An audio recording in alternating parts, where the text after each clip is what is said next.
सो hey guys, मेरा नाम है गौरव। आज की जो वीडियो है ये मैं ऑफिस में जो आने वाला एरर है उसके ऊपर बना रहा हूँ, जो आपके ऑफिस ऐप्स के अंदर ऊपर ही आपको दिख जाता है अनलाइसेंस प्रोडक्ट या प्रोडक्ट एक्टिवेशन फेल्ड करके। ये एरर बेसिकली दो टाइप के यूजर्स को ही आता है, या तो आपने अभी रीसेट किया है सिस्टम, उसके बाद ऑफिस इंस्टॉल किया और आपको ये एरर आ गया, और दूसरा जो है वो है कि कल तक काम कर रहा था, आज ही एरर आ गया। ठीक है, कल तक मैं ऑफिस चला पा रहा था लेकिन आज ही मेरे को ये एरर आ गया। तो अब इसके अंदर आपको सबसे पहले कंफर्म करना है कि आपका ऑफिस आप कौन सा चला रहे थे। तो आपको क्या करना है, या तो आपको पता होगा या फिर आप कंट्रोल पैनल में प्रोग्राम्स एंड फीचर्स में जाके देख सकते हैं। ठीक है, मैं स्क्रीन पे भी आपको दिखा रहा हूं। तो इसमें देखिए, अगर आपका होम एंड स्टूडेंट या होम एंड बिजनेस है तो फिर ठीक है, फिर आप आगे की वीडियो आप कंटिन्यू कर सकते हैं। लेकिन अगर आपके जो है इसके अंदर कंट्रोल पैनल के अंदर प्रोफेशनल प्लस दिखा रहा है, प्रोफेशनल प्लस कोई सा भी 2013 हो गया, 16 हो गया, या फिर प्रोफेशनल प्लस LTSC दिखा रहा है, तो बताना चाहूंगा प्रोफेशनल प्लस का जो लाइसेंस है ये आपके 48,000 से ज़्यादा का आता है। ठीक है, सिर्फ ऑफिस का ही।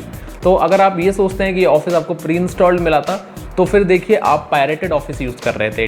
अब पायरेटेड ऑफिस कैसे यूज़ कर रहे थे, बिकॉज आपके जिसने विंडो इंस्टॉल करके दी थी ना आपके सिस्टम में, उसने ही क्या किया, एक ऑफिस भी इंस्टॉल करके दे दिया जो एक पर्टिकुलर टाइम लिमिट के साथ आपको मिलता है। ठीक है, वो KMS लाइसेंस होते हैं जो एक पर्टिकुलर टाइम तक एक्टिवेट रहते हैं। 180 डेज तक भी रह सकते हैं, 1 साल के लिए भी रह सकते हैं, 2 साल के लिए भी रह सकते हैं, और आजकल तो ऐसे आ गए कि जब तक आप फॉर्मेट नहीं करेंगे तो तब तक वो चलता रहेगा। तो अगर आपके प्रोफेशनल प्लस है तो 100% चांसेस है कि आप पायरेटेड वर्जन यूज़ कर रहे थे। ठीक है, अब जो लोग पायरेटेड वर्जन यूज़ कर रहे थे वो मैक्स ये कर सकते हैं कि वो उनके जो भी माइक्रोसॉफ्ट अकाउंट है उस पर लॉगिन करके सर्विस एंड सब्सक्रिप्शन पे जाकर देख सकते हैं। ठीक है, आपको जस्ट क्या करना है, आपको login.live.com जाना है, वहाँ सर्विस एंड सब्सक्रिप्शन का ऑप्शन मिलेगा आपके अकाउंट के अंदर, उसमें देखिए आपके पास कौन सा ऑफिस है। तो ये है उन पायरेटेड वालों के लिए।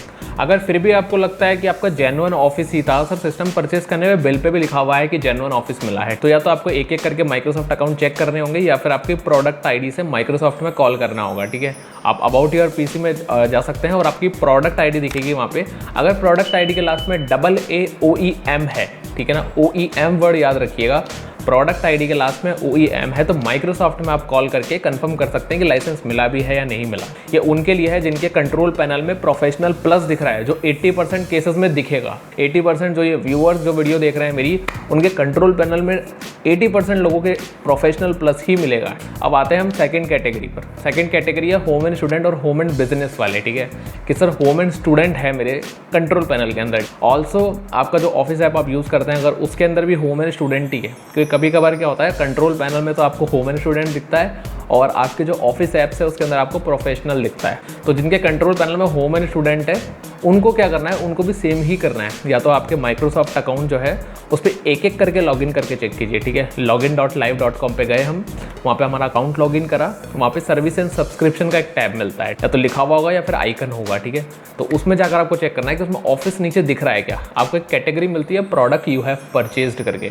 तो उसके नीचे आपको ऑफिस दिख रहा है। अगर एक कैटेगरी ही नहीं है तो फिर उस अकाउंट पर आपका लाइसेंस नहीं है। ठीक है, उसके लिए आपको दूसरे अकाउंट चेक करने होंगे, या फिर जस्ट लाइक मैं अपना लैपटॉप खरीदने के टाइम पे किसी के साथ गया था, जैसे कि समझ लीजिए मैं अपने भैया के साथ गया था, राइट, तो भैया ने अपना अकाउंट दे दिया था उस टाइम पे एक्टिवेट करने के लिए, तो भैया के अकाउंट पे लाइसेंस चला गया है। अगर आप फिर भी कंफ्यूज है कि सर मेरे ही अकाउंट पे था लेकिन मेरे को अकाउंट नहीं पता है, या फिर मुझे पता नहीं है कि इसमें लाइसेंस था भी या नहीं था, तो आप माइक्रोसॉफ्ट में कॉल कर सकते हैं। मैं आपको नीचे डिस्क्रिप्शन में उसका नंबर भी दे दूंगा, तो आप माइक्रोसॉफ्ट में कॉल करके पूछ सकते हैं आपकी प्रोडक्ट ID के बेस पर। ठीक है, अबाउट योर PC में जाना है, वहाँ पर प्रोडक्ट ID मिलेगी। अगर प्रोडक्ट ID के लास्ट में AAOEM है, ये OEM वर्ड याद रखिएगा, अगर इसकी जगह नंबर है ना तो आपकी विंडो भी पायरेटेड है, तो इसके बेस पर माइक्रोसॉफ्ट भी चेक नहीं कर सकता है, बट आप फिर भी कॉल कर सकते हैं। ठीक है, जस्ट चेक करने के लिए कि आपकी विंडो भी जेन्युइन आई थी या नहीं आई थी। तो अगर देखिए इसके अंदर OEM ही है अगर आपके, तो आप माइक्रोसॉफ्ट में कॉल कर सकते हैं, या फिर आप जो है आपके हर माइक्रोसॉफ्ट अकाउंट पे चेक कीजिए। ठीक है, जीमेल भी माइक्रोसॉफ्ट अकाउंट हो सकता है, आपका याहू भी हो सकता है, तो एक एक करके सब पे चेक कीजिए।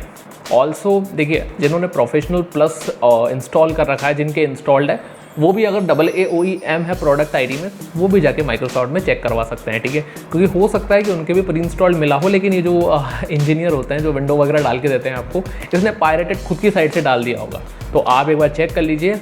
ऑल्सो अगर कोई डाउट वगैरह होता है तो आप कमेंट कर दीजिए, मैं उस कमेंट के अकॉर्डिंग आपको रिप्लाई कर दूंगा। और अगर कोई भी आपको कुछ ऐसा है जो मैंने इस वीडियो में नहीं कवर किया है तो आप जस्ट मुझे कमेंट बॉक्स में पूछ सकते हैं। ठीक है, और आप प्लीज़ चैनल को सब्सक्राइब कर लीजिए, अगर कोई क्वेश्चन वगैरह हो तो आप पूछ सकते हैं। ठीक है, बाय बाय, थैंक यू।